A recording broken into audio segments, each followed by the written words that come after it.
So I decided to play through Forza Horizon 6 with no wheel spins. Now, unfortunately, I did have to open the 2 in the beginning, as I think everybody does, and I also accidentally opened a third one. But besides that, I've not opened any other wheel spins, guys. I have over 80 something wheel spins stacked up, and I think I have like 7 or 8 super wheel spins I have not opened, which, by the way, that's the only ones that I have earned so far.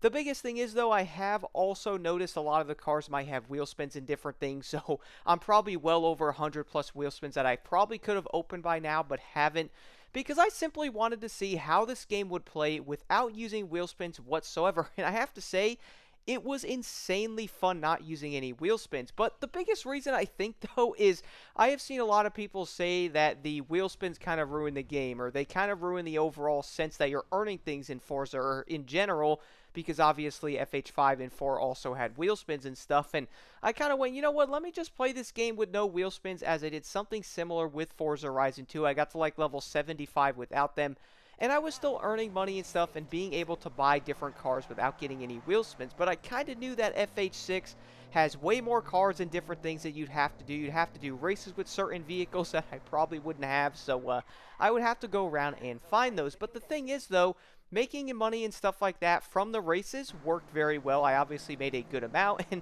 I would also find a bunch of cars that were scattered around the map that could help me in those events. I did mention in the progression video that if you were doing a race and you might have not actually had the car there, sometimes you might be able to find a car nearby that was usable for those events, which was honestly super helpful. I really did like how they did that, because we all do know if you might need a car or something, the aftermarket cars are also normally a tad cheaper, and you're normally kind of short on cash in the beginning of any game for that matter, especially a new racing game like this. You probably do not have a lot of stuff in general, so you're looking to save money any way that you can. I mean, heck, guys, I only own 2 houses still in the game. Could I buy the other houses? 100%, but I'm like, you know what, I ain't buying no houses. I'm saving every penny I can get so I can buy different aftermarket cars around the map or upgrades. And so far, it's been working pretty dang well. Again, I've not opened pretty much any wheel spins besides those 3. I've never opened a super one. And one of the reasons for that is simply down to the fact that I do know these super wheel spins tend to give you more money, more options for cars. I mean, heck, you can get like 3 cars out of those. And I'm like, you know what, well, I don't have a lot of those anyway. And to be honest, guys, I'm a level prestige, well, I'm prestige 1. I should say that first. Level 10, I only have gotten 7 wheel spins. I'm not counting the vehicles. I do know a lot of the cars have wheel spins. The higher end cars do. Some of the cheaper cars do as well, like the Super 22B or whatever it is has a super wheel spin.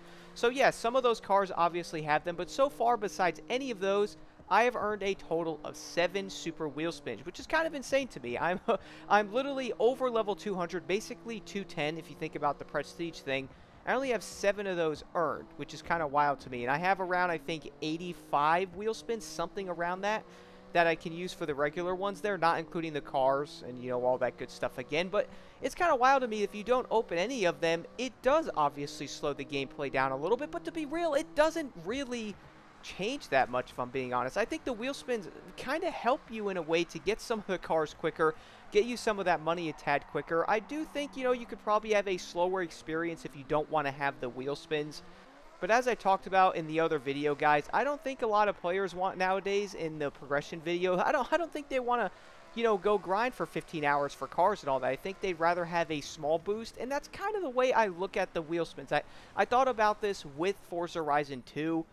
The game kind of gives you the wheel spins as a small booster, and you can have terrible luck with wheel spins, by the way. My goodness, you can have such bad luck. You could get 10,000, 15, 20, almost every single one that you open, which, let's be real, that's not going to do much of anything. Like, yes, you'll see the outliers of people getting Lambos or like the Venom GT or a Koenigsegg, but the odds of getting those cars is pretty dang low, and I have noticed that pretty often in this game as well. Like, you're probably not really going to see those most of the time when you end up opening these. Now, y'all know what's kind of funny, though, is I knew with me not opening wheel spins, I kind of had to go and find cars from different areas or, get extra money from playing the game, because I knew the wheel spins were not going to have that booster effect that I would say a lot of players look for. And to be honest, I kind of miss it as well not opening them. This might sound kind of dumb, but I kind of miss not opening wheel spins, alright? Yeah, I said it, okay? They are fun to open, even though you can get a lot of insane stuff from those like hypercars, but most of the time, again, you probably won't get them. Now, the one thing I kind of thought about, though, is I went to myself and I was like, all right, well, I'm not opening Wheelspin, so I have to go find cars and money in other areas. And the best place for that is to simply do the challenges and other stuff in the game, which give you money bonuses, cars, and different things from doing all of those challenges. And that was so dang fun to be able to do that because it was still rewarding me with getting a bunch of different cars. For example, like the Lamborghini Storado, to where you had to do all the dirt races and you get this thing unlocked. And I kind of went to myself, all right, well, let me go see what other challenges I could do that could give me like a money booster or even a car that I could use for the other races and see how many cars I could collect without opening a single wheel spin. Currently, guys, I am at over 130 vehicles. Now, keep in mind, I've only done 9 of the barn finds, all 9 of the treasure cars. But going through and getting cars from the main zone challenges, for example, the drift zones, the speed zones, all of those also give you cars that you can use and collect without opening a wheel spin. Now, I do know the wheel spins do have rare cars to them. So I feel like a lot of players will end up wanting to open the wheel spins, including myself, because you could get a lot of dope Forza Edition cars like the GTR, for example, or the lifted F450 is another one I kind of, really want. But I did also want to go through the game without using these to really see how much it would slow down the process of everything. And I do feel like having over almost $6 million without opening a single wheel spin, getting a good amount of vehicles unlocked as well, driving around the map, having the money to buy all of these cars I could use in races or even just collect, which in return, buying these cheaper cars and playing the game would also get me more of the Discover Japan like XP thing, so I can also get cars from getting other cars unlocked or founded. Dude, it all really does play together in a lot of ways, and I think a lot of players would look at this and go, okay, you know what, maybe wheel spins are not as bad. Hear me all out, I know what y'all are going to say. Maybe they're not as bad as we all think they are. I mean, I understand they could, tone them down, which I think they kind of did tone them down, especially compared to FH5. I talked about that in the progression video a little bit. We all do know you don't get nearly as much, guys. I mean, I'm prestige. Basically, I'm level 210. I have 84, I think, or 85 wheel spins in my actual menu thing, not including the cars. That's really not that much. I only have 7 super wheel spins after all of that stuff. You do get a lot of them from the challenges, which I noticed, but leveling and doing all that, you don't get a lot of super wheel spins, so those are a lot more scarce now.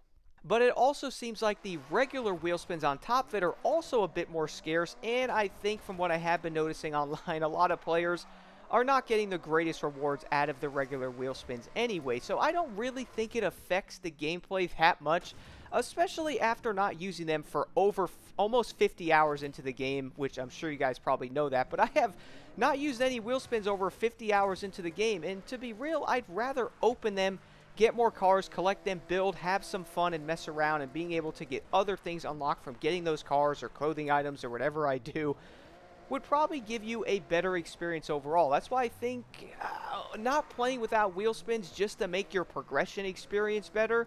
I honestly think just playing the game the way that you really do want to and just opening those, getting the cars you want, having the little bit more money to be able to buy more cars that you want, and having a more fun overall experience really is the goal here, bro. You know what I'm saying? I understand people want slower progression like the old Need for Speed games or even Forza Horizon 1. But to be real, I think the way that they did end up doing this here in Forza Horizon 6, I think it's a very good mix. I mean, they toned down the spins for 100% so people don't have to worry about that. And you also still have to go out and make money, do races, do all that stuff. I think it's a really good compromise, especially with the structure design and every challenge and different things giving you money boosters and cars and stuff. It really all does play together and making the overall experience more fun. And that is something I really did notice playing this game for over 50 hours already, is simply down to the fact that not opening wheel spins, I kind of wish I have been. Or at least I will be anyway, because I want some of those rare cars and I kind of want a boost so I can go buy a house or some of the other cars without having to go insane with grinding, which we all do know grinding is probably not the most fun thing to do, and I honestly could probably say most players don't want to sit there, as I talked about in the progression video, grinding races for 2 or 3, 4 hours for a couple of cars. Does that really sound fun to y'all? For real. Honestly, I'd rather go open some wheel spins to give me a money booster to get some of the cars I want. Like, straight up, not even kidding there. Let me do that instead. But you know what, guys? I could keep yapping about this. I legit got pretty far into the game and have a lot of stuff in this game without opening pretty much all but 3 regular wheel spins. Again, one was on accident.